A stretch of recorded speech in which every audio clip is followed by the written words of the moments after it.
Cool. All right, let's get started then. Good afternoon. This is the regularly scheduled Community Development Committee meeting of the Metropolitan Council. I'm the chair, Robert Lilligren. It's Monday, November 15th. And before calling the meeting to order, just to say a few things about how we'll conduct this meeting.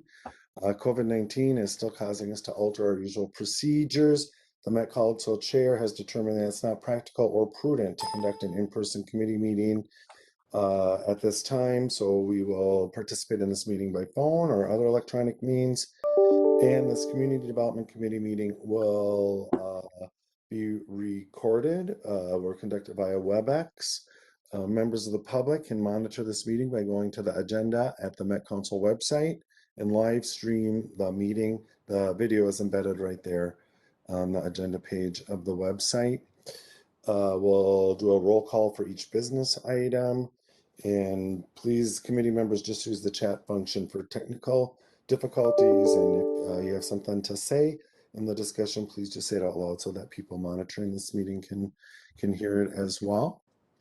And if there are no questions on that, I will call this meeting to order and ask Michelle to take a roll call to ensure we have a quorum. Michelle, please.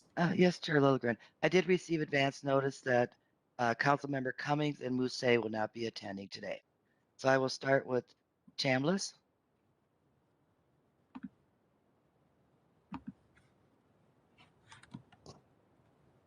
I'm here.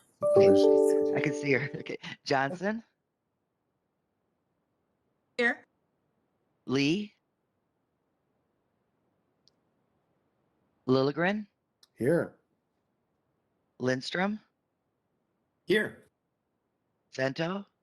Here. Wolf. Here. Thank you. Thanks, Michelle. We have a quorum and can proceed with our agenda. The first item on our agenda is approval of the agenda. Members of the public and committee members, you can see it posted at the Met Council website. And if there are no objections or changes to the agenda, then we can move on to our business. Committee members, any objections or changes? Hearing none, we will move on to the next item on our agenda. It's the minutes from the regularly scheduled November 1st Community Development Committee meeting. And I would entertain a motion to approve, please. Motion moves approval. Second by Chambliss. Thank you, council members. Any discussions, additions, or corrections to the minutes? Hearing none, Michelle, please call the roll on the motion to approve the minutes. Yes, Chair Lilligren. Chambliss. Aye. Johnson. Aye. Lee. Aye. Lilligren. Aye. Lindstrom. Aye. Bento. Aye. Wolf. Aye. Thank you. Thank you, Michelle. That is approved. The minutes are approved. The next item on our agenda is the consent agenda. These are 3 items that staff have determined are routine and non-controversial for your consideration. These 3 items were all heard at the MPOSC meeting and forward with their unanimous approval. And I would entertain a motion to approve the consent agenda, please. Johnson moves. Thank you. Lindstrom seconds. Great, thank you, committee members. Any discussion on the consent agenda? Hearing none, Michelle, please call the roll. Yes, Chair. Chambliss. Aye. Johnson. Aye. Lee. Aye.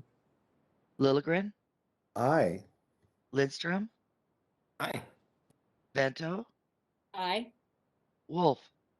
Aye. Thank you. Thank you. The consent agenda carries, and we'll move on to our one non-consent business item. It's 2021-327. It's the proposal to extend the Sabathani Senior Housing Livable Communities Demonstration Account Grant beyond its 5-year term limit. And Sam Johnson is here to present on this. Mr. Johnson, welcome. Thank you, Chair Lilligren and members of the CDC. My name is Sam Johnson. I am the Senior Grant Administrator for the Livable Communities Account Program. And I am here to present to you a proposed action that we approve a 1-year extension beyond the 5-year maximum grant term for the Livable Communities Demonstration Account Grant 05058, which is the Sabathani Senior Housing Project. Next slide, please. Now, just give you a little context on this project. This is an LCDA program, which is demonstration accounts, which comes from the Livable Communities Act, and is bound and funded by the Livable Communities Fund Distribution Policy, which you approve and update annually. Now, at the time of award, the project was evaluated using the 2016 Fund Distribution Policy, and it's used its award criteria. Now, in 2016, the stated purpose for the LCDA program was to assist cities with the implementation of their community development objectives and comprehensive plans in ways that lead to economic development. Now, these grants are providing funds for public infrastructure, placemaking improvements, and to create or enhance connections between people, housing, jobs, and transit in innovative ways that can offer demonstration value for other potential projects. Now, this project, the grantee was the city of Minneapolis, and the developer of the project is the Sabathani Community Center, which is a historic community service provider. And they requested funds to assist in completing construction of a building that includes 48 units of senior housing, senior programming space, and outdoor amenities that included a community garden space, a playground, and a public plaza. The Livable Communities Advisory Council approved this project, and it received $516,109 in funds to complete these eligible construction costs. And the activities were site preparation, extending local utilities into the site, doing some stormwater management, and then also some placemaking elements related to the public courtyard and plaza space. And then, of course, supporting architectural and engineering costs related to all of these construction activities. Next slide, please. So just give you a little context on why Livable Communities Advisory Council at the time valued this project. Comments included that the project showed a strong community engagement component, and members of the Advisory Council noted that locating senior housing adjacent to the Sabathani Community Center, a grocery store, and extensive transit services was a real benefit to this neighborhood. Now, recently this past year, just to give more context about this neighborhood, the city of Minneapolis formally established the 38th Street as a cultural district.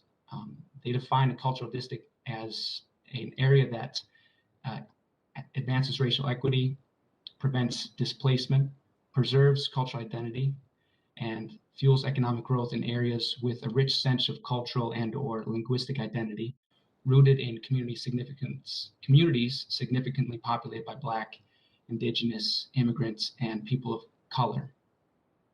I just wanted to note that significant community landmarks surround this, and you'll see several of them noted on the map there. And of course, just a couple of blocks down is George Floyd Square. Next slide, please. Now, the reason that we're coming before you requesting a 1-year extension, there's just a few factors that contribute to that.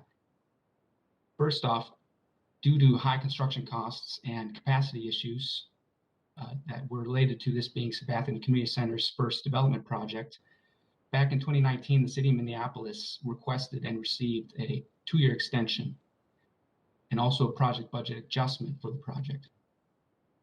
Now, over these last 2 years, we saw that project progress, and construction of the building has progressed to the point now that it is due to be completed as we speak this fall of 2020. All that remains is placemaking and art activities related to the plaza.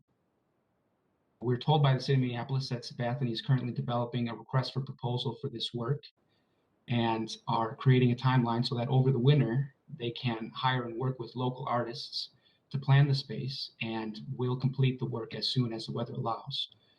And they see completing the work to occur next summer, midsummer 2022. If council members would like more context on the project and the current status of the project, both the City of Minneapolis and Sabathani Community Center have provided letters in support of this action to extend, and they are attachments A and B, respectively, to the business item. Next slide, please. So next, I'd just like to talk a little bit about why we are coming before you to have this extension approved. The council establishes a 3-year term for all of our LCA grants projects, and they also authorize us to give a 2-year extension. And the background behind these two time limits is that the council say they are looking to provide a reasonable amount of time for projects to assemble their full funding package and get underway, while not unreasonably tying up our grant funding that could be used by other projects that perhaps are a little bit further along. So though this project continues to progress and is achieving the demonstrated value that Livable Communities Advisory Council members noted in their approval, the fund distribution policy limits this grant term to 3 years. Now, when City of Minneapolis came to us 2 years ago, we saw the progress, the project was progressing, so we extended it for the maximum 2 years. And now, because there's just a little bit left to do in the project, we're coming before council members to ask that you extend it just 1 more year to finish up a few items. Just for context on how common it is for us to extend beyond the 5-year limit, there have been 6 other projects over the last 10 years, with the most recent occurring in 2018, that received extensions beyond the 5-year term. Some were for just a couple of months, 2 were for a year, and 2 were for 2 years. So while uncommon, it is something that has been performed before. So when receiving the request to extend this beyond the 5-year term, council staff members, in extensive conversation with the grantee and after reviewing the project's progress, believe that it is progressing and hope that with the council's continued support through extending this grant, it will fully achieve its stated demonstrated value. Next slide, please. Now, to just give you all a picture of what we're talking about, this is the original concept design for the project's plaza. Sabathani's request for proposal for local artists will dictate the final design of the plaza, but we're of the understanding that without these LCA funds, these placemaking features that integrate the building so well with the surrounding community and the existing Sabathani Community Center will likely have to be value engineered out of the project. Last slide, please. So with that, our proposed action that staff is advocating for, Mr. Chair, I move that the Metropolitan Council approve a 1-year extension beyond the 5-year maximum grant term to Livable Communities Demonstration Account Grant 05058 for the Sabathani Senior Housing Project, and then authorize the Community Development Executive Director to execute that amendment. And with that, any questions that you have about the project, I'm glad to answer to the best of my ability.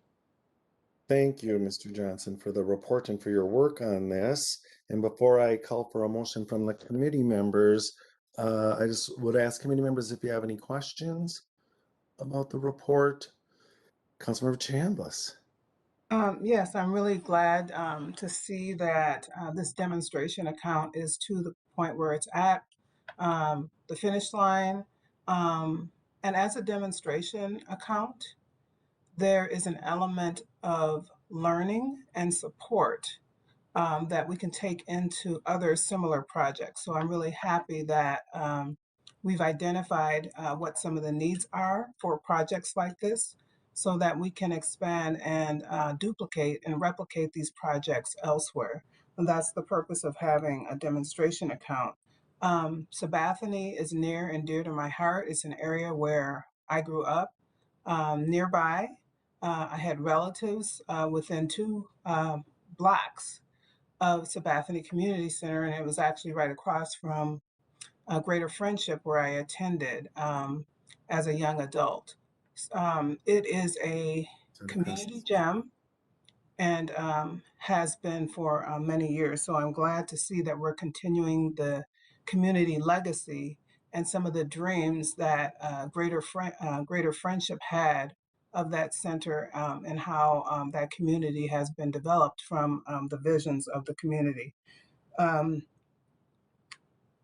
These types of projects are near and dear to my heart. Closing the wealth gap that, as we know, the racial wealth gap is one of the worst in the country, Minnesota's wealth gap. And these type of cultural district projects, cultural enterprise district projects, are a very good solution, integrated solutions to help us close those wealth gaps. So these types of demonstration projects are critical for allowing us to get the intellectual knowledge of how to do these types of projects well. So I'm happy that council has been able to support this. Great, thanks, council member. And I want to say a few things as well. This is a project in my district, but I also want to note that we have a lot of visitors here. I see a lot of old friends and advocates from the community that are attending today. So thank you for being here. And although it's not our custom to have public speak during committee meetings, if one amongst you wants to say, speak for a few minutes about the project or the center, please do.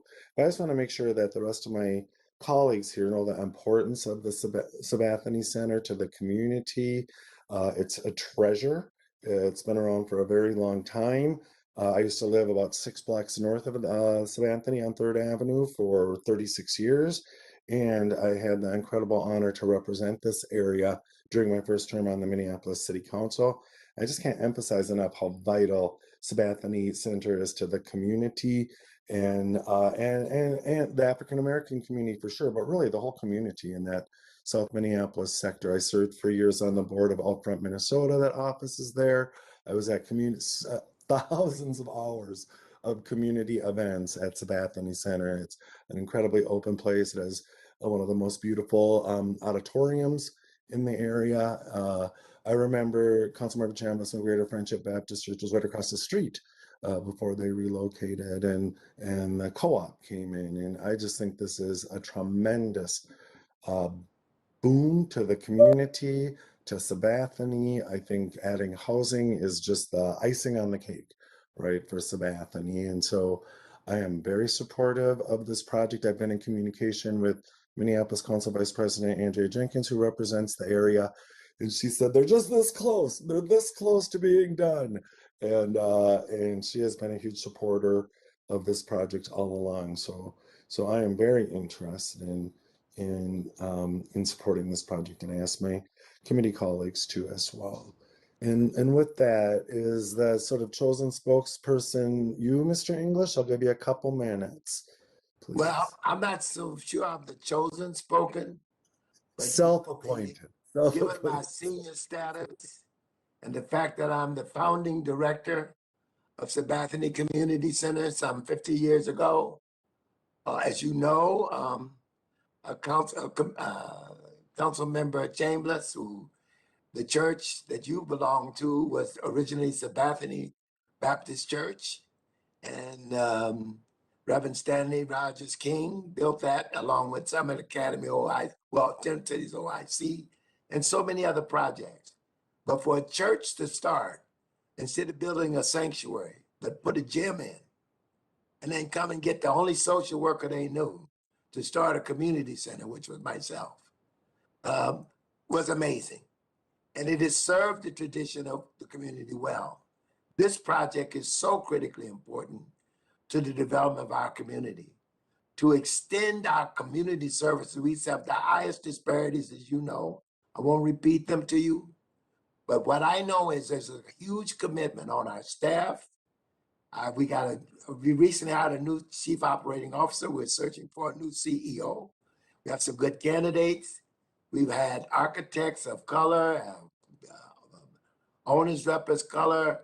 We've had the construction company had a subcontractor try construction. So it's been recruited with diversity and inclusion. I'll finalize and just appreciate the opportunity to speak to this committee. So Councilmember Lilligren, you know, I remember you and the work you did out south, as is Council Vice President Jenkins is following on. And of course, Councilmember Elizabeth Glidden. I'm having a old man's laugh right now. But anyway, Chambers, Councilmember Chambers, is someone that I know for so many years and her hard work. So just thank you for this opportunity. Thank you for the commission, the Metro Council for believing in us. And thank you so much for your support. On behalf of our board of directors, I'm currently the chair, our staff, and all of our constituents who we have over 126 applicants for these 44 units. Wow. So we've got some challenges ahead of us to try to get that project leased out and represent the community as we know you all would want it to. Thank you, Mr. English, for your eloquent words and for being here today and for all the work you've done on behalf of the community. And that's an impressive history at Sabathani. So thank you. And with that, committee members, I will entertain a motion to approve this item. Motion to approve this item for extending and amending the grant for Sabathani Senior Housing. Thank you, Councilmember Chambers. Is there a second? Second by Lee. Second. Thank you, Councilmember Lee. Sorry about that. Any discussion on the motion? Any discussion? Hearing none, Michelle, please call the roll. Yes, Chair Lilligren. Chambliss, Aye. Johnson, Aye. Lee, Aye. Lilligren, Aye. Lindstrom, Aye. Vento, Aye. Wolf. Aye. Thank you. Thank you. That motion carries. Ms. Geisler, Mr. English, all of the folks who are here today, thank you for your service. Thanks for being here and congratulations. I look forward to the ribbon cutting. Absolutely. Thank you very much. And don't forget about me either. I want to be there. And Councilmember Chambers is reserving her spot at the ribbon cutting as well. Absolutely. Thank you. With that, we've dispensed of the business portion of our agenda today, and we will move on to our information items. The first being an unresponsive computer moment here. Oops, no, I went too far. Okay, the first information item being the mobility demonstration program update. Ms. Stephanie Paulson is here to present that. Ms. Paulson, welcome. Thank you, Chair Lilligren. Can you hear me okay? Yes, we can. It's a hard act to follow, an awesome presentation. So this may not be as exciting, but I did promise, or Terry and I promised in July that we would come back and give some regular updates about the mobility demonstration program. And that's really what this presentation is intended to do. There are some things that you will notice they haven't moved along as quickly just because when you're working with the federal government, sometimes that happens. But I'll point out how those timelines have changed and give some important updates today. I had hoped that our new HRA manager could join us today.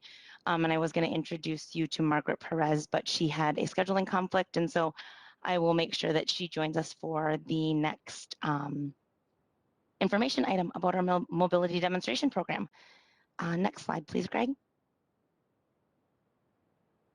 So like you know, I'm just going to start with some grounding background information. The mobility program kind of came out of the CMTO with Seattle and King County creating moves to opportunity.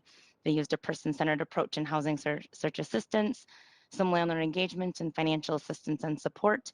And really what this demonstration hopes to do is build off of those findings. A lot of those things CMTO discovered was having these individual navigator supports were really incredibly helpful. And what we want to figure out in this demonstration is what is the cost of those, and kind of really refining that. If the federal government was going to invest some money in this, where should they invest some money long term, and what is the most effective, biggest bang for our buck, right? It helps, the CMTO kind of helped match families with kind of what they wanted to do and what was available, and really just kind of taking that person-centered approach and bringing it to life. The major findings from that study were Emotional support and kind of just having someone to guide you along the way was really impactful. Landlord negotiations and landlord support, some streamlining, some housing search. All of these things were some initial findings, but like I said, the mobility demonstration program just really hopes to dig into this a little bit more. Next slide, please. Here's what we know so far about the mobility demonstration program. I think we shared with you a while back that we've been starting to meet with HUD or HUD representatives, contracted representatives, almost weekly now, and we are meeting with our Minneapolis Public Housing partners weekly as well. As you recall, we applied in a joint application with Minneapolis Public Housing. They are the lead applicant and we kind of manage the program part of it. We've been meeting to develop a budget and do all these things, and I'll kind of dip into that a little bit further down. But in these weekly meetings with HUD, we have learned that there's going to be a kind of a phase 1 and a phase 2. Right now we're in the planning year still. When phase 1 of the study starts, it's going to be 2 years of enrollment in what they are calling CMRS. That's the Comprehensive Mobility Related Services. That means that they're going to take kind of the whole package and serve families, and that's going to happen for 2 years. The second phase of the study is going to be a random assignment of families into 3 groups, and that's going to be the CMRS, that Comprehensive Mobility, the Selected Mobility Related Services, so taking some things that we learned from the first 2 years, scaling down and say, what happens if we only offer these to families? And then a control group as well. So control groups in both phases, just adding those selected services to the second phase or last 3 years of the study based on what we learn in the first 2 years of the study. Some examples of some CMRS kind of supports, maybe pre-move intake of housing needs, housing search and renters workshops, some owner outreach and flexible financial assistance, post-move check-ins at the 1 month, that would be with the owner as well as with the family that we serve, and then kind of open door check-ins as we have assessed as needed. Like I said, we don't know much about the SMRS. We just know that what I would guess is that we'll learn more in after year, into year 2 probably of the study. Next slide, please. So this is the timeline we were provided in August by HUD, and right now we're kind of on track. We're working on updating our PHA plan and our administrative plan, just with some language that they said that we could add related to the mobility demonstration program, and we are entering kind of the training portion. Like I said before, these timelines have kind of been flexible within 1 month to 3 months of what they had initially targeted. So I would expect that we would start a pilot in the beginning of Q1 2022, or I'm sorry, end of Q1 2022 or beginning of quarter 2 2022. It's kind of going to depend. The pandemic is certainly going to play a part in this, because the hope is that they're able to do some on-site trainings, but with 9 housing authorities across the country participating and states having different rules and some agencies open and not, they're trying to figure out how they're going to train some of our enrollment staff, because of course they want to be really consistent in the way all of these housing authorities are enrolling families and giving information in an unbiased way about what this demonstration is. They want to be really intentional with that training, and they're hopeful that on-site trainings will be a reality, but also mindful that it might not be. And so kind of waiting to get those scheduled and officially on our books. Next slide, please. So eventually, our mobility demonstration team is going to consist of a recruitment and enrollment person, a team lead, coaches, and a leasing coordinator. This is the program that's designed by HUD. So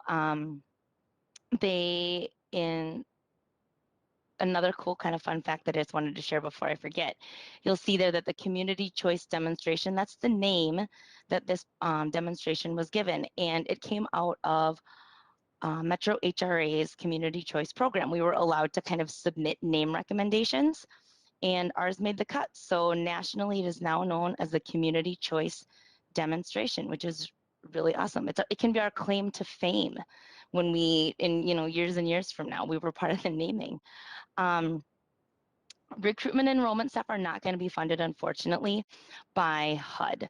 That is just always part of when HUD says you get to participate in this awesome demonstration. Unfortunately, they don't always fund every part of it.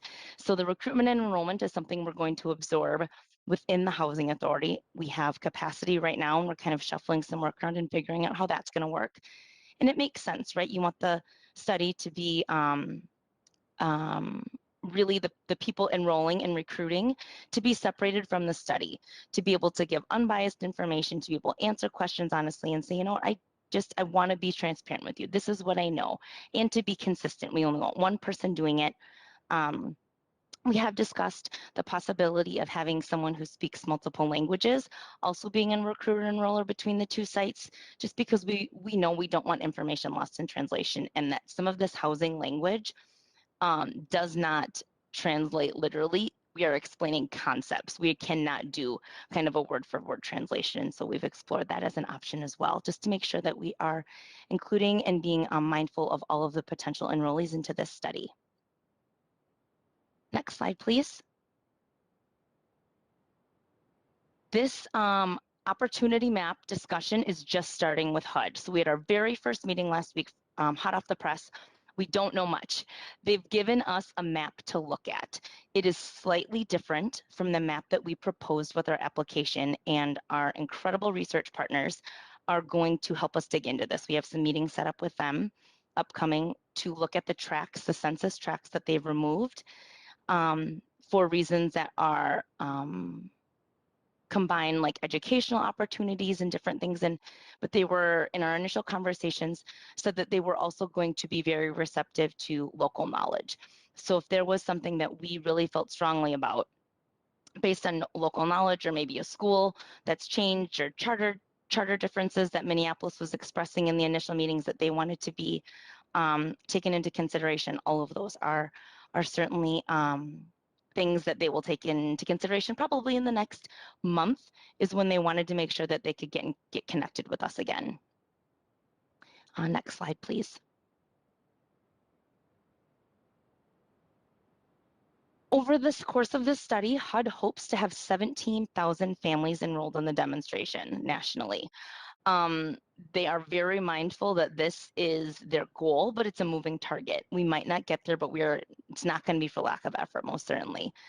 Metro HRA, that table that you see here, is kind of what each PHA is their enrollment expectations. And so kind of existing voucher holders versus new admissions off of the wait list.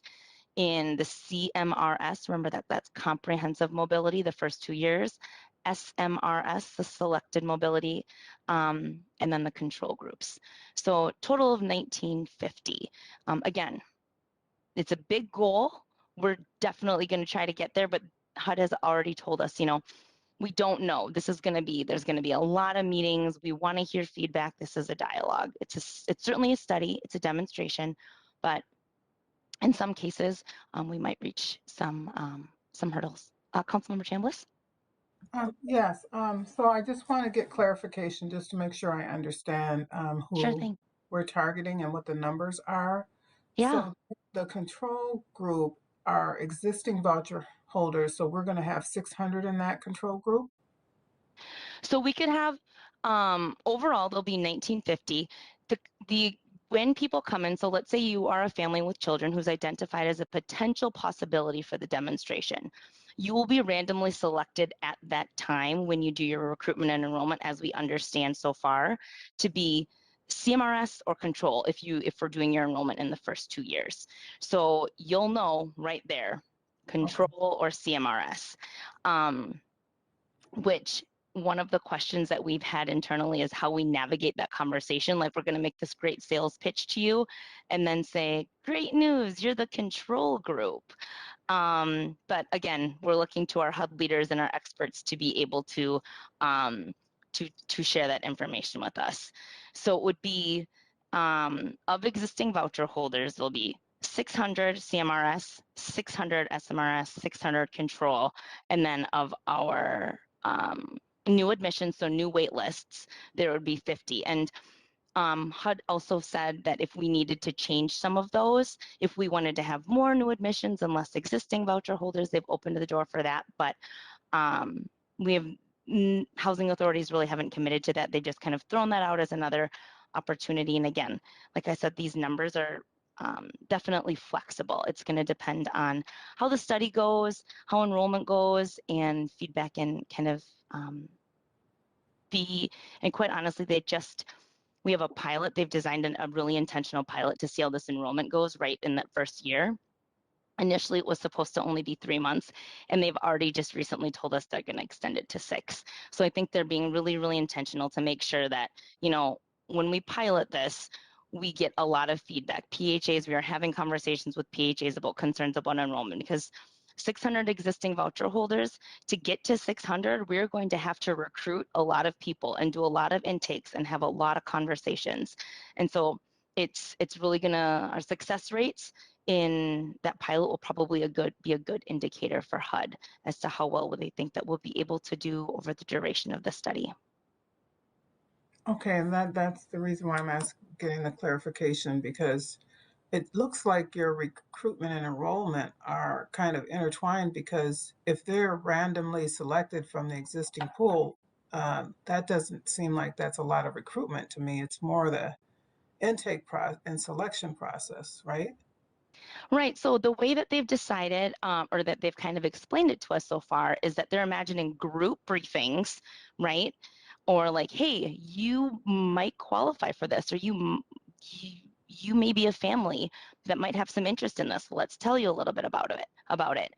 Then you would come in, and then if you have more interest, then you get to stay for an individual intake to talk with someone one-on-one, really about kind of what it is specifically that you would be committing to. That we want to learn, why it's important, why the housing authority might think it's important. But those conversations are going to be pretty driven by what HUD wants us to say. And those are those trainings that are coming up in hopefully the end of November, maybe into December, likely probably into December too, when we're thinking about they're going to make a training plan for us and then go over our training plan, and then kind of some in-person stuff as well. So they really want to make sure that we are being consistent.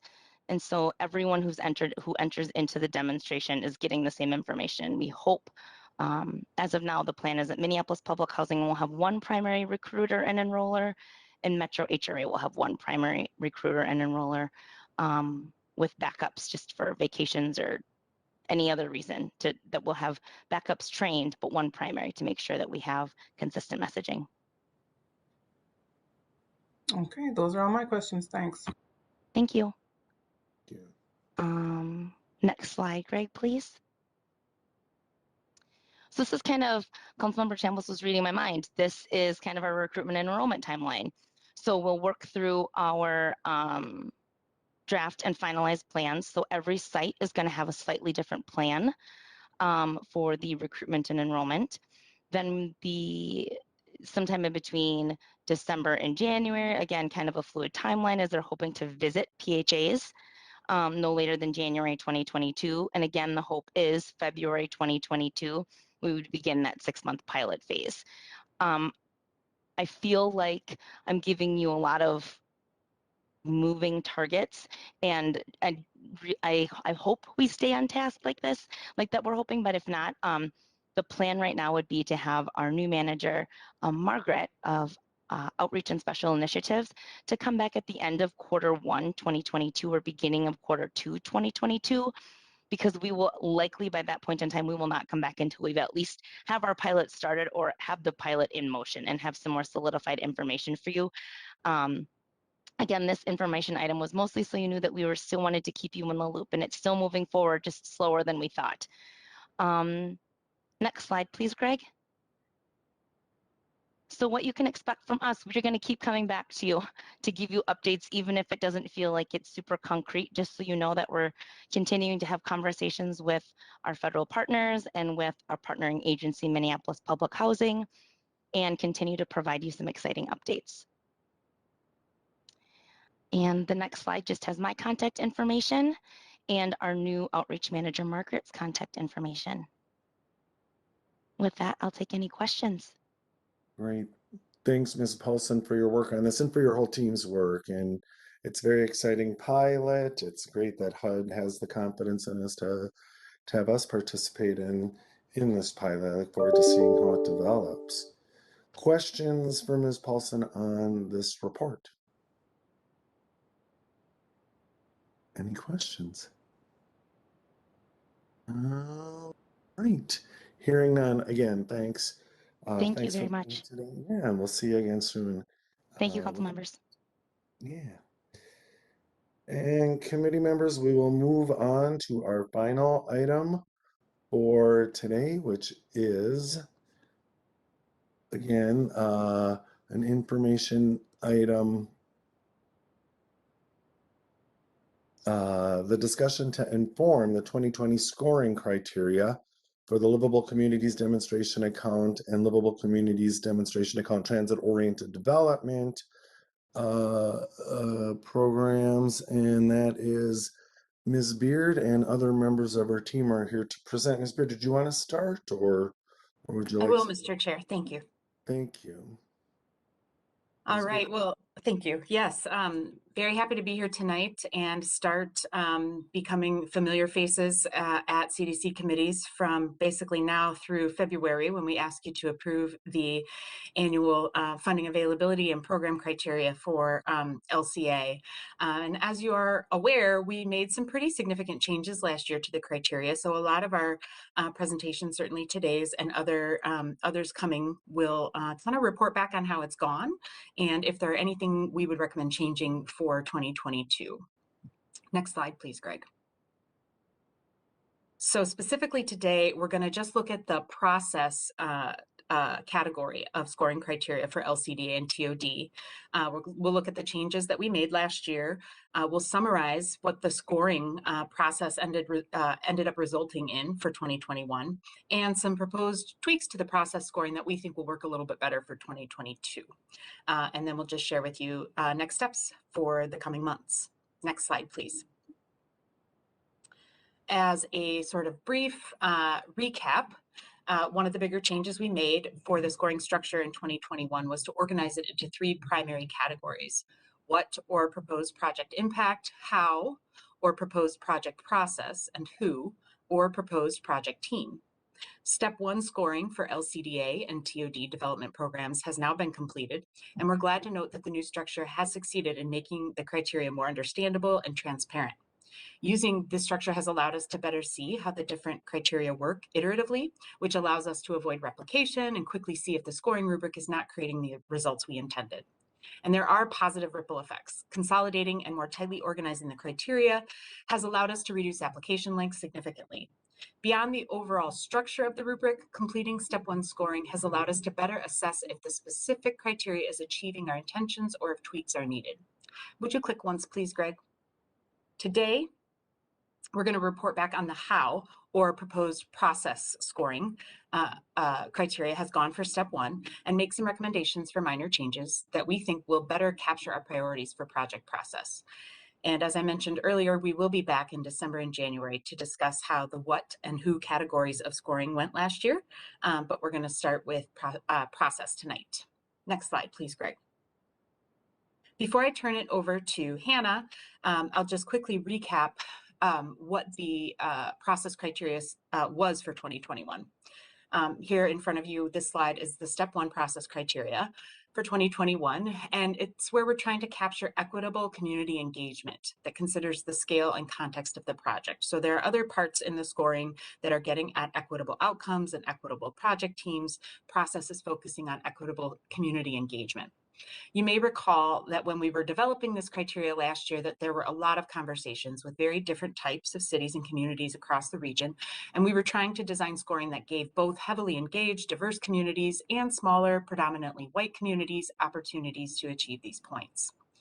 The first criteria focused on the former, looking at projects that address or identify a specific residential and/or workforce community need that was identified in consideration of those least represented and most impacted by current and historic racial inequities. Applicants could receive points by describing how their engagement strategy was responsive to the project area's specific demographics, which we provided, and by describing how the project would benefit those most impacted by primarily racial inequities, though other inequities will also be considered. The second criteria looked at whether or not projects address the need for affirmative efforts to increase racial diversity and inclusion in a community if current community demographics didn't reflect a variety of races and ethnic backgrounds relative to the region. Applicants could receive points by extra efforts made to reach traditionally marginalized communities, even if they were smaller in number, maybe partnering with local school districts or employers to improve chances of connecting with stakeholders of color. Or they could achieve points by providing compensation for time spent in engagement activities. Points could also be achieved for more general equity efforts underway in the community, such as having a Human Rights Commission or participating in the Government Alliance on Race and Equity, or GARE. And now I'm going to turn it over to Hannah to tell you our findings after using this criteria for 2021 and a few tweaks that we're suggesting for the wording. And then Stephen will take over and talk a little bit about some potential changes to points. Thanks, Tara. So Tara's given us the background, and I will now talk about how it went. Especially now that we have updated census data, we realized that it was problematic to score from a place that assumes every community in the region is either racially diverse or not diverse. Every community in the region has stakeholders that can help inform a more equitable project. We also realized the criteria wasn't clear that while we prioritize racial equity efforts, some points can be achieved for other types of equity. Now that our Step 1 review team has completed their review, we got feedback that responses to the second criteria, which was meant to give less racially diverse communities opportunities to achieve points, didn't yield many points. So in practice, the first criteria became the differentiating criteria. Next slide, please. I think we're actually a slide behind, Hannah. Sorry for my interruption, but maybe we could just let folks read this for a moment before we go to this slide. Yes, thank you.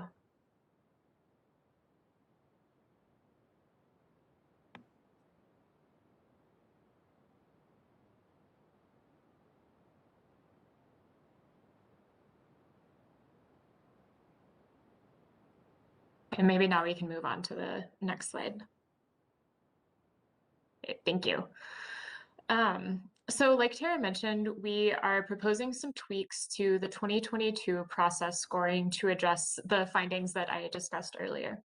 For the first criteria, the substance is essentially the same, but we're proposing more succinct language and reflecting that projects developed with or by communities most impacted by inequities will score better than projects developed merely in consideration of communities most impacted by inequities. Furthermore, we're proposing language that reflects that scoring will consider all types of equitable engagement, though racial equity is called out because it's prioritized. This wouldn't change how projects scored in 2021, but the revised criteria more accurately represents how we did score in the most recent round of application review. Next slide, please.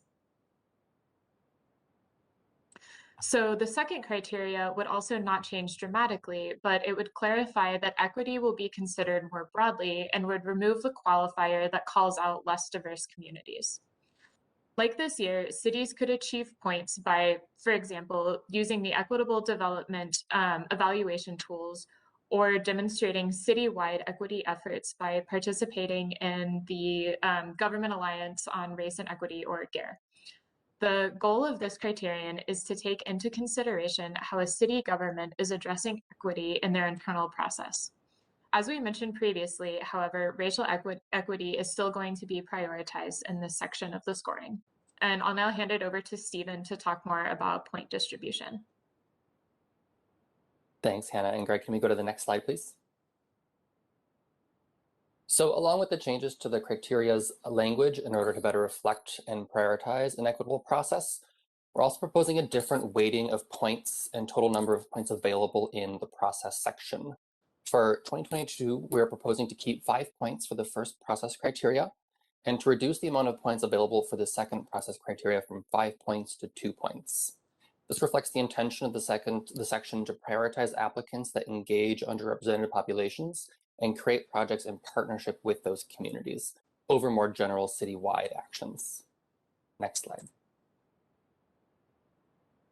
The reduction in total points within the project process category would impact the total equity-derived points, as well as the minimum equity points required to be considered for funding. In 2021, there were 16 total equity-derived points available in Step 1 scoring across all sections, and applicants had to achieve at least 10 of those points to move forward to Step 2. Staff have been considering the role that equity consideration should play in scoring and whether or not process points should outweigh potential outcome points. Given that community engagement process is an important part of equitable development, but not equal to equitable development outcomes, the 3 points that we have proposed removing from the project process category could be reallocated to the equity criteria in the project outcomes, or the what section. This would maintain the same number of equity-derived points, but prioritize points in a project's equitable development outcomes. Which individual project outcome criteria would receive those additional points will be discussed the next time we come back to you all to discuss when we report back on the outcomes later this year. But for now, we'd love feedback on, from a policy perspective, if it makes sense to allocate more points to equitable outcomes than equitable process. And for a few specific questions, next slide, please. For today, do the proposed changes allow the process criteria to consider more variation and context across communities? Do the proposed point changes to the process criteria better reflect and prioritize for equitable engagement? And would a reallocation of points to allow more equity considerations in outcomes than process better reflect priorities for equity? Thanks, Mr. Klimek. Would you like to stop here and allow the committee to discuss these questions? Yes, that'd be great. Great, thank you. Committee members, the staff has put these questions before us. Responses, Councilmember Chambliss, then Councilmember Johnson. Yeah, thanks for sharing. I definitely like the weighting adjustments to make sure that whoever's applying is going to be rewarded for making sure that the community that is impacted is involved is really important in order to get us to the next level, as well as focusing in on impacts, which are the outcomes, and having that to be have more weight makes sense. But I'd like more clarification on page 10, where it says, you'd like do the proposed changes allow the process criteria to consider more variation? I'd like to know what the value of variation is in the process, and also the value of having context across communities. I'm assuming that means that it's a benefit across communities for the recipients. But if you could explain that. Ms. Beard, did you want to respond? Yes, thank you, Mr. Chair. Councilmember Chambliss, that's a great question. The sort of variation is I think, our way of trying to describe that. We'd like to look at cities and projects more on an individual basis than kind of this a little bit too polarizing kind of way we were framing things out this year. And so that would mean to continue to use the project profiles that we create for every project that tells us what the unique demographics are in that project area and in the city and in the region, so that we can kind of contextualize it and then really ask for answers in their application questions about their engagement processes that reflect those demographics. And so I think what we would be doing is looking at the variation is really to say it's more about the particular project. And so we can't really kind of, create a soundbite of it's either this or that. It's more of a, it kind of depends, but still trying to be really clear on what will get you points. Yeah, I would maybe suggest adding a clarification in the notes or something, so that if somebody goes back and looks at this in the future, they won't misinterpret what variation means. If it means that different projects or different locations have individual needs, then I think that should be said or clarified that in this case, that's what you mean by variation. But I don't think that's necessarily a common term for meeting specific needs. that's just my opinion. Take it or leave it, I guess.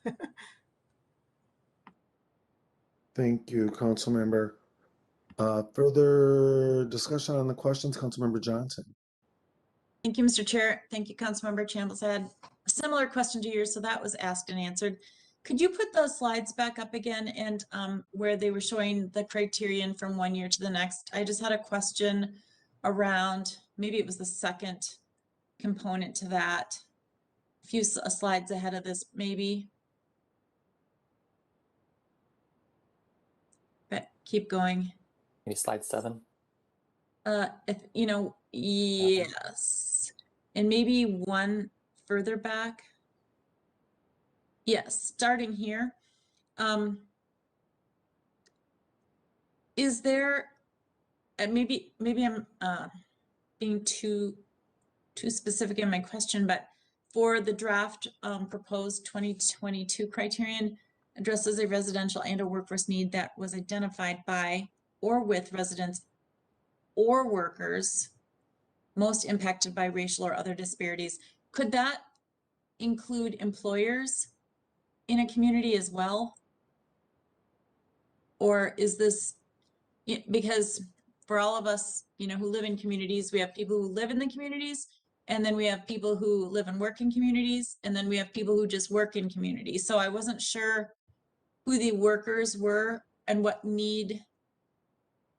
I know what need we're trying to fix, but I guess what caught my attention was how there are so many employers in communities that don't have housing for their potential workers. And if they could solve for that, would they be eligible to be part of this process by bringing forward their ideas, resources, or whatever? That was my thought on this.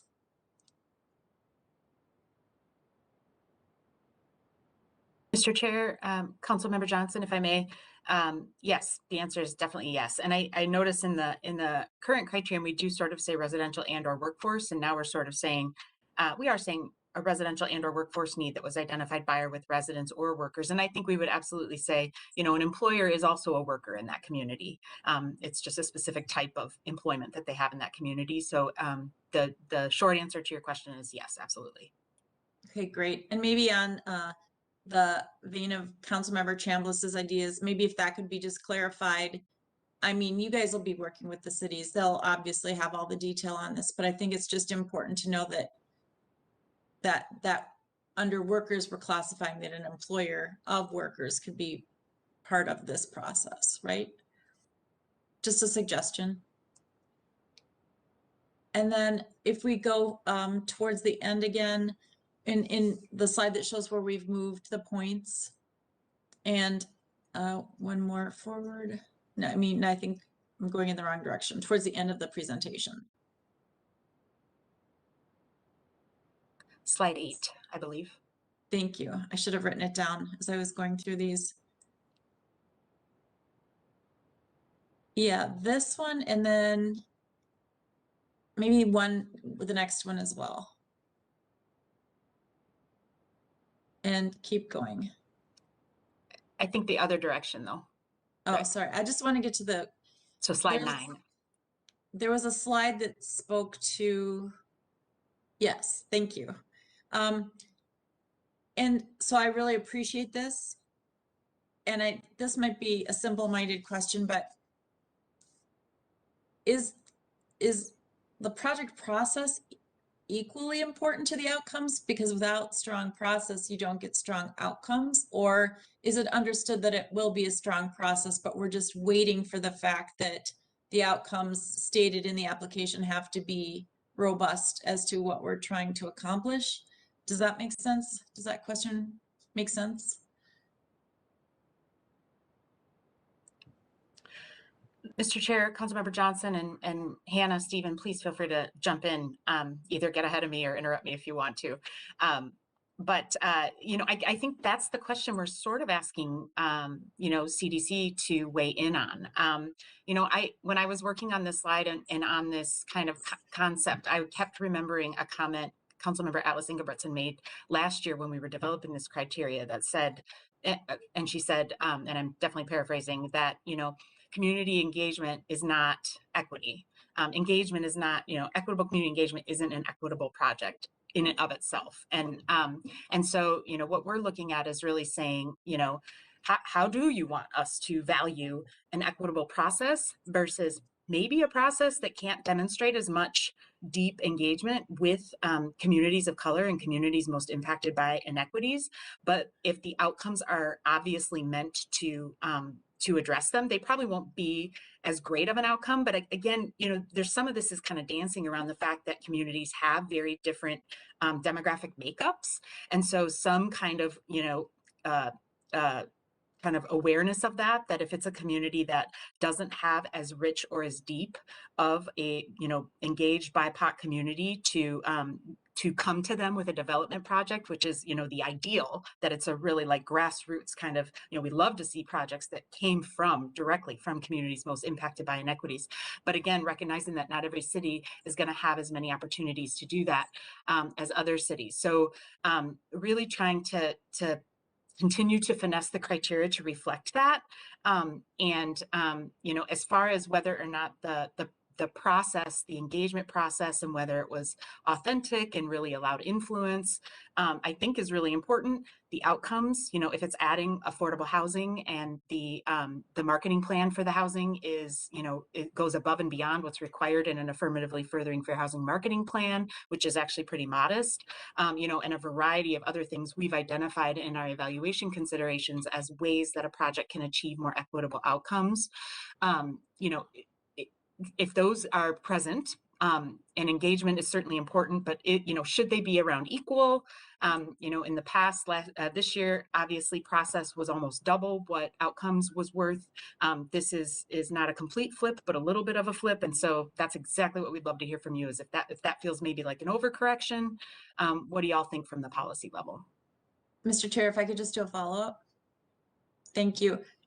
Okay, that really helps me, Tara, because even going through this originally, we know we have communities that have greater diversity than other communities, but it doesn't then, it helps that those communities that are earnest in getting the work done with the outcomes we want to get that proposal in without being penalized for the fact that they don't have as great a diverse community and perhaps the robust engagement that others might have, but still can deliver the outcomes that we want so that they can grow their diversity in their community. Is that where we're going with this? Okay. Mr. Chair, Councilmember Johnson, yes, and I'll just offer again that the minimum equity score of these 16 points is 10 for 2021.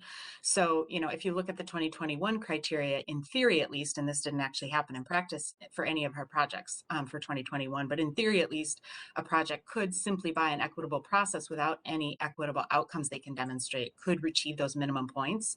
Assuming we kept a 10 minimum score out of 16 to move forward in the equity derived criteria, what we're looking at for 2022 is a little bit more balanced in the sense that you'd have to be showing some you'd have to achieve some points from both categories to be able to move forward and be considered. I think this is great. I appreciate that. I think you guys are really figuring this out as you're going along. You're taking the feedback, and I support you in this. I think it's great work. Thank you. Thank you, Councilmember. Further discussion, Councilmember Chambliss, and if somebody else is raising their hand. I see Councilmember Lindstrom and Councilmember Vento. No, that's okay. Go ahead. Okay. Councilmember Chambliss, then Lindstrom, then Vento, please. Okay. Yeah, I just wanted to say that I really appreciate the focus on, meaningful results that can be measured. So when they present their proposal, it's not going to be going through the motions of engagement and getting rewarded for just doing engagement, but not really having a strong impact on the recipients, whether that be workers or residents or employers or whomever would be a part of this process. So I like the changes. Thank you, Councilmember. I think that was the purpose, is just to see how it works. And then, you had promised to come back and tweak if needed. And that's what's happening. Thank you, Councilmember. Further discussion, Councilmember Lindstrom. Thanks, Mr. Chair. Just ditto what everyone else has just said. I think we're all out here for equitable outcomes that could make a difference for a generation. And I have a sneaky suspicion that we may be having a similar conversation at this time next year, where we change those numbers even further towards the outcomes, maybe 10-6 or 11-5. Good point. Thank you, Councilmember. And further discussion, Councilmember Bento. Maybe this is already kind of understood, but I just wondering if there should be clarification where there are the references going forward with to other inequities and other disparities. Is it implied that that would include other inequities or disparities related to age or related to disability? Or do we need to spell that out? Mr. Chair, Councilmember Vento, my response to that is absolutely yes. I think that we do, really want to, and this is, again, please correct me if I'm wrong, but I feel like the policy direction we've gotten is to definitely emphasize the unique type of inequities that racial inequities kind of are for the region. And so it definitely is intentional to say racial or other, but I definitely want to assure you that our program essentials and our evaluation considerations guide, which is basically, it takes each of our criteria and it tells you how you can achieve points and what questions the scorer will be asking themselves when they read the responses to your questions. And we've designed our application questions to very closely mirror exactly as the criteria is written as much as possible. So that's exactly the place where I would say, yes, we can put more detail there. But my inclination at this point is to, at the high level, at the criteria level, to stick with racial and other, to just make it more intuitively clear that that is the inequity that is kind of most going to get you the most points if you can show us, demonstrated outcomes that will mitigate racial inequities in the region. But again, that's what we are coming to you with. And so if we're missing something or we're getting it wrong, or that's not the direction you want us to go in, that's exactly the kind of feedback we need. And Chair and Councilmember Vento, if I could add on to that, that is how the applications were scored this past round, because as we were reading through the applications, we did see that there were a lot of other considerations being made, and we didn't want those projects to not be rewarded with points. But like Tara was saying, we prioritized racial equity, and we're looking at just explaining that out further and kind of mirroring it more to the way the applications were scored in practice this past cycle. Yep, Councilmember Bento. Thank you both. I really appreciate that. My reason for asking is I was struck as the council rep on the governor's Council for an Age-Friendly Minnesota. I was struck by some of the stories I heard in 2020 regarding what some senior BIPOC residents went through, both as it related to COVID, but also as it related to the trauma that our communities experienced following the murder of George Floyd. And I think there's the potential for some, I'm sure I'm going to be able to explain this in a way that makes sense, but I think there's the potential for some communities to put forward a project that might not readily be seen as something that is as focused on racial equity as a, you might assume, but that the outcome could be that, because by serving the needs of the elderly and or serving the needs of folks with disabilities, you create the potential for people who are BIPOC to have a resource that they might not otherwise have. I hope that's making some sort of sense. It's only Monday, and in my head it is, so maybe by Friday I'll wonder what the heck I asked. But I'm just trying to make the point that those two categories are pretty important for all of our communities, but in particular for BIPOC members of the community. Thank you, Councilmember. Any further discussion, responses to the questions staff put in front of us? And I can't see all at once. Mr. Chair, I have my hand up. Thank you. Oh, I Councilmember see it Wolf. now. Thank you, Councilmember Wolf. Please. Thank you. Let me see if I can put it back down here. Okay. So I had a couple questions. Number one, we haven't yet seen this year's applications, but the application period has closed. did you have any applications that did not meet the minimum scoring for equity criteria this time? Councilmember, Chair, Councilmember Wolf, for the LCDA round, we did have 2 applications that did not meet the minimum equity score to be funded. And what were they for? What were the projects for? Yes. They were mixed, both of them were mixed use, primarily market rate housing projects. Or mixed income, I apologize, mixed income, but primarily market rate housing projects. Okay. And then listening to the discussion so far, it sounded like you guys were giving higher scores for things that do racial equity over income or age or disability. Is that correct, or am I hearing it wrong?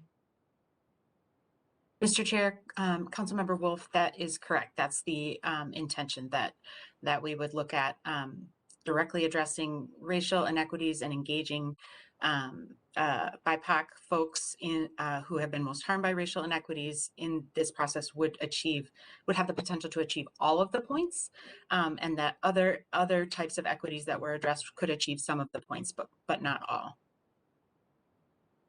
Okay, I kind of have issues with that, because if you were doing a project, say it's all for housing for all, that's all for disabled people, but it's open to any disabled people, and you're not targeting, you know, BIPOC disabled people, it seems to me like they should get all the points, because, I mean, if you look at the statistics for disabled people in our region, they're in many cases even worse financially off than BIPOC communities are. So I guess I don't understand why you wouldn't give consideration to that.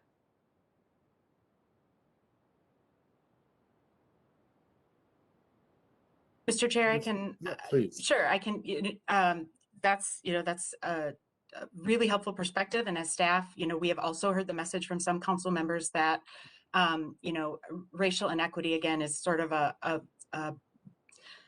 very different type of equity, and a very kind of, how do I want to say, it is a particular inequity that has particular, at scale and egregiousness, has a kind of a particular history in our country that kind of deserves a unique prioritization outside of other forms of equity. And maybe that's not the right way to say it, but I'm trying to capture kind of other messages I've heard. So this is definitely, a policy point that, that we need direction from you all on. So, I'm not sure that is a very good answer to your question, but we're looking at, what you all tell us are the policy priorities. So if giving the strongest amount of points available for specifically racial equity outcomes and engagement is the policy direction we should continue in, we need to know that. And if it's not, then we need to know that as well. Mr. Chair, if I can add to that, I'd share that for the TOD program, we had 3 projects that did not meet the equity minimum score, and that in talking with applicants, and I think for this year and future years, we'd also look at the intersections of inequities and projects that were targeting neurodivergent communities or anyone with disabilities. We'd also be interested in asking them, and we would probe them about demographics and what communities are they engaging with, how is that reflective of the communities they're working with, and that speaks to that other criteria of really responding to and reflecting a community need. So I think there's ways that they could achieve even more points if they're understanding those intersections. Thank you, Mr. Klimek. Further discussion, Councilmember Chambliss. Yeah, I think Councilmember Wolf's question is maybe something that we could look at from a policy level, so that it gets the attention that it deserves, because this is a targeted effort. Perhaps there needs to be a targeted effort for disability if that fits within our Thrive goals or our statutes. We certainly can't address racial inequities without addressing racial inequities. So here we are.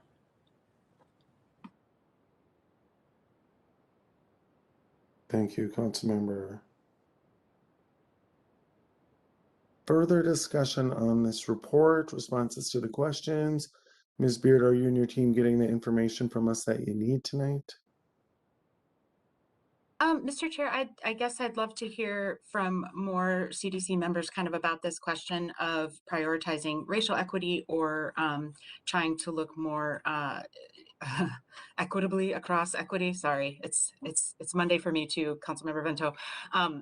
So again, we want to design the criteria to meet the statutory requirements and further the outcomes that this council wants to see. So it would be helpful to hear how other council members feel about the different types of equities and how we should score in them, at least generally. Thank you, Ms. Beard. And we've heard from Councilmember Chambliss, Councilmember Wolf, other council members on that specific question of prioritization of racial equity. This round, Councilmember Lee. Thanks, Mr. Chair. Yeah, at my day job, I work at Nexus Community Partners, and we came into this world 17 years ago for the sole purpose of making sure that community wealth is retained within communities of color because of all the intersections of racial inequity that we saw in our communities. It's from the east side of St. Paul to South Minneapolis, and so everything we do through a racial equity lens, and we call that out in all of the work that we do. And I think we can't tackle an issue without naming the problem. You look at the history of historical and systematic racism in this country. Racism and acts of discrimination, both in law and in practice, have been very conscious in terms of systems designed and practices designed to limit the full potential of Black and brown people. If you go to a lot of Chinatowns, there are secret tunnels under where these Chinatowns are or used to be because of the discrimination. They chose to literally build underground so that they can live and work and move around underground so that they don't have to come up and be on the street and be targets of discrimination. But then that leads to other problems of housing. When there's a fire, then a bunch of people die easily because you can't get out of these tunnels, right? And so that's why it's important that when we think of equity, that racial equity is first and foremost one of the most important things. Thank you. Thank you, Councilmember. Other council members looking to weigh in?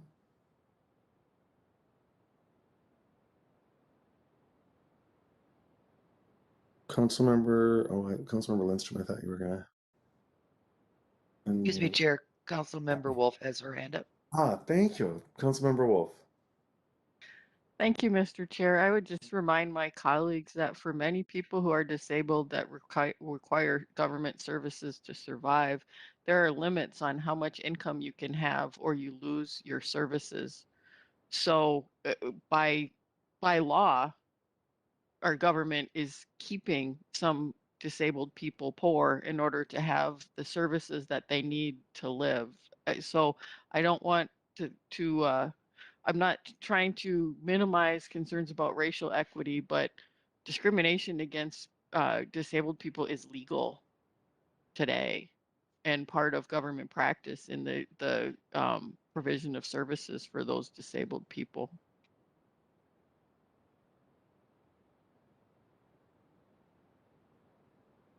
Thank you, Councilmember. And it's interesting that you bring that up, Councilmember Wolf, because as we were looking at the mobility demonstration program, a lot of what I was thinking of, and again, noting that I have been CEO of a project-based Section 8 HUD housing project. And I would say the same thing about a lot of HUD's practices, policies, and I suppose it must be based in law, but that maintains people at a certain income level without sort of supporting them out of that. And that's why I was excited about that report. And so thank you for that insight. into the housing for and income for disabled communities. And Ms. Beard, to sort of answer your question, just from my perspective, and in a lot of conversations about equity, about truth and reconciliation, and there's always this conversation about where do you start, right? Where do you start? Where can you, try something different and demonstrate improvement? And so sometimes that does mean narrowing down priorities. And I think we want to serve everybody equitably, right? That's our charge, that's our interest.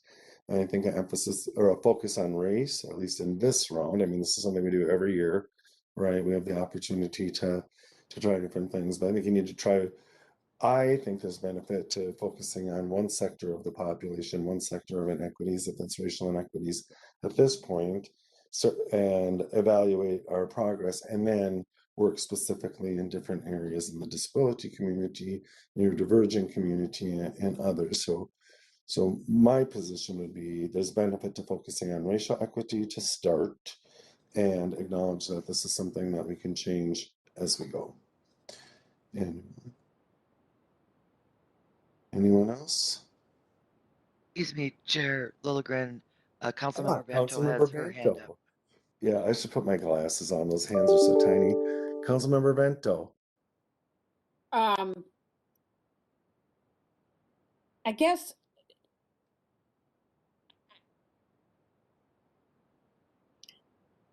there's no question that the racial equity is of utmost critical importance to us.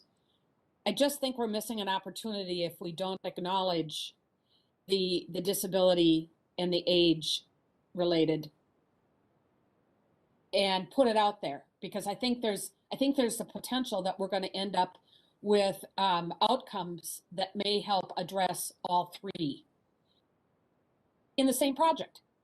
And it could be that inclusion of the reference to disability and race and age that sparks that. So I think that there's the potential that we can do it all, and I do not disagree at all that the racial equity has to be of utmost importance. I just am a little concerned about being fuzzy in terms of the reference to the other. I think it's beneficial to be clear about the other.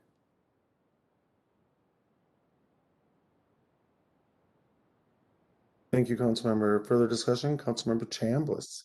Yeah, I agree with Councilmember Vento that we need to be specific about the other. I think once you start, that can be interpreted so many different ways. So if there's a way for us to clarify, what are those others that allow us to meet our goals for, the purposes of these projects. Maybe giving some examples. I think that's always good, especially for applicants to know. And maybe that's the point that you need to put that in.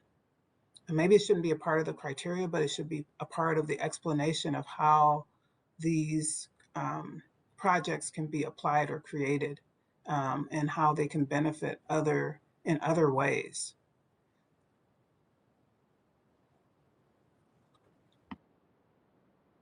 Thank you, Councilmember.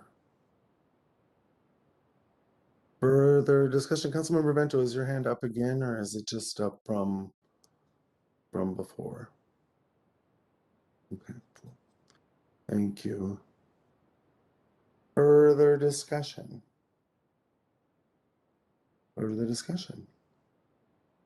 Ms. Beard, anything else for us?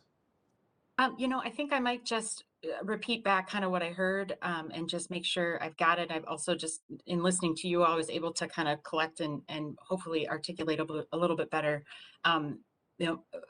One of the thoughts I'm having is that we know that there are inequities that affect the differently abled population. We also know that if they are also a person of color, that those difficulties and inequities are even more exacerbated. And so the way that we are talking about doing this scoring any project that focused on, accessibility would absolutely have an opportunity to achieve, a portion of those points. And if there was also an effort to acknowledge that folks with disabilities who are also folks of color were also being engaged specifically with any unique cultural needs or racial equity focuses, that would be sort of the max points kind of a thing. So, just again, I think, Councilmember Lee's comments are very appreciated in terms of intersectionality. And so that's sort of what took my mind down that. And we will be, back before you again.